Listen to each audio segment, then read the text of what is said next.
Oilers, you got a great offense with Connor McDavid. So I have them sweeping them. Yeah, well, I don't think you heard my point. The San Francisco Giants have 3 more in the 2010s than the Rangers have in their entire history. So, yeah. It's hard to get back and to get back-to-back wins. And I don't see the Lightning doing it here, so I have them losing to the Hurricanes in 6. We don't talk about the 2010s because the 2010s had the Astros. And if the Astros didn't happen, the Yankees would have won in 2017. He was close to Frank Reich, and they want Frank Reich back, so that's what they got. It's their discount Frank Reich. Kaprizov and the rest of this crew, Jordan Greenway, who doesn't get enough props. He definitely is somebody who needs to be mentioned more. Hi, this is Julie Dobbs. You're listening to Outsiders Opinions with Kevin and Austin. What's up, y'all? Welcome to our NHL Opinions of the Week. The trade deadline is over, and there wasn't a major move, but there were a lot of buyers that you can look at. I think the major move, Austin, if I had to choose it, would be the Colorado Avalanche, who are already the best team right now in the NHL, bring back Nazem Kadri from the Flames. And the last time he was with the Avalanche, they won the Stanley Cup. Yeah, Nazem Kadri's had a kind of crazy run of things in the NHL. Some from the Maple Leafs, obviously, with Colorado and other teams he's played with, but getting him is huge. I think another one of the bigger moves is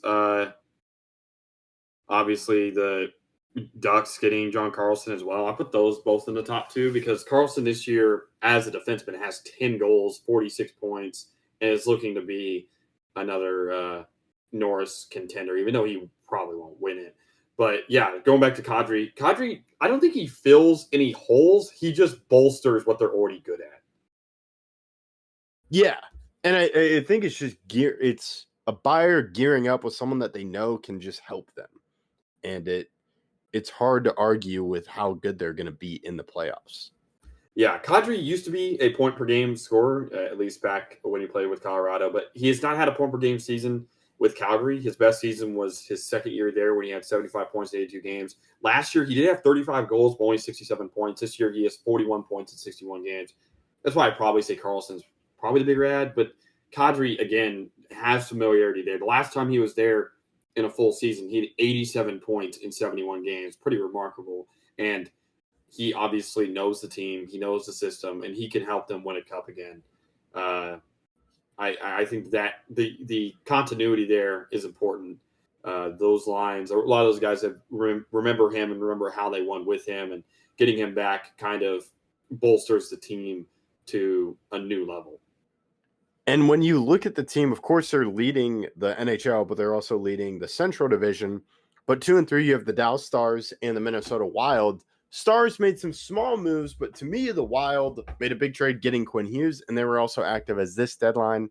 They required Nick Foligno from the Blackhawks, as well as forward Bobby Brink.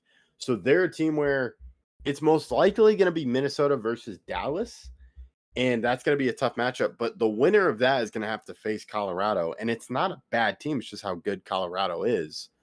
But I think with Minnesota, they were making a lot of moves with acquiring players, and that's something to be focused on as the Minnesota tries to win a playoff round for the first time since 2015. Yeah, the West has been a lot more active. I mean, again, the Ducks added John Carlson, which I think is a great add, and they're only a point behind Vegas for the lead in that division, but they have one less game played, so they have a better points percentage. So if we went by points percentage, they'd actually be leading the division, which is pretty remarkable for a Ducks team that last year did not look like they were going to be in that point. And I'm surprised we didn't see a little bit of extra moves, especially in the East. I think the East stayed kind of stagnant comparatively to where they were. Yeah, and looking at the East, you have the number 3 team in the Atlantic Division, Detroit Red Wings. They made some moves as they acquired defenseman Justin Folk from the St. Louis Blues for a first-round pick and third-round pick. In the 2020, they gave up a haul for Justin Folk, as well as I saw that they got another player, I thought. They acquired forward David Perron from the Ottawa Senators. So I think Justin Folk's the bigger move, but that's something to come from the Red Wings where they've kind of slowly coming out of the rebuild. They had a new coach last year in the middle of the season, and that's something to look at as they try to get some playoff success this year. Yeah, Falk's just a good defenseman, and I think that him getting added is definitely good, but he doesn't. The Red Wings have been one of the best defensive teams in the sport. So adding another defenseman, getting their defense to be even better, I do think it's a good addition. I am wondering how they're going to look in the East. That has been very unpredictable, in my opinion, this year.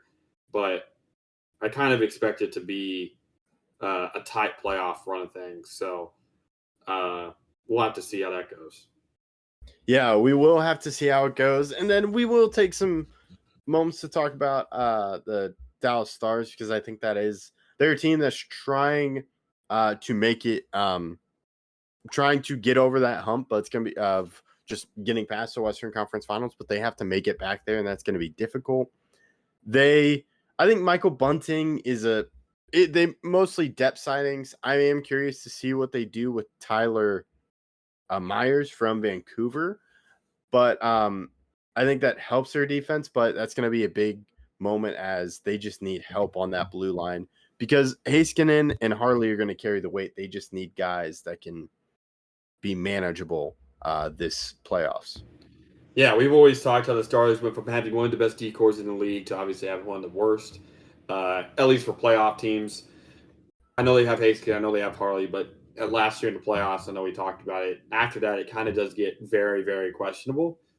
So adding Tyler Myers is huge because he can be a serviceable guy there. And that's really all you can really ask for in some of these tight games is just we don't want to have an overtime of a playoff game the two worst defensemen on the ice. And adding a guy like Tyler Myers can help you avoid doing that. Yeah, and I'm curious to see how they use his size and just how that affects their defense. But I can't really think of any other major moves. There were a lot of moves. I think Tampa Bay got Corey Perry back from the Kings, but it's a lot of depth signings, and I don't think we're going to notice it until we see how these teams do in the playoffs. Yeah, I think that, and if the NHL trade deadline, I said this before, is so late in the season that all of these trades are for the playoffs. In a sense that we're not going to get to see them, like you said, fully be exacerbated until we see them play in a playoff game. That's really the difference between like the NBA, because the NBA trade deadline is before the All-Star break. Or wait, yeah, it is, right? What? The NBA trade deadline is before the All-Star break, right? Yeah, it's before the All-Star break. Yep. Yeah. You're right. Well, that's just not how it is in the NHL, where a lot of these guys getting added are pretty set on knowing. Like, there's not in the NBA, there may be a trade that somebody makes, like the Wizards, who are trading for a guy that they aren't in the playoff picture. In the NHL, most of the trades that are made are for a playoff push, which is different between the two leagues. Yeah, and I think that can benefit it as well because it makes for some exciting playoffs, but it does kind of increase the number of teams, but it does limit the number of teams that take massive risks because it is so late in the season. Yeah, it's going to be an interesting playoffs, and I'm extremely excited for it. Yeah, I'm excited for it, and we will keep you updated through that. Let us know your thoughts in the comments. We appreciate you listening to Outsiders Opinions.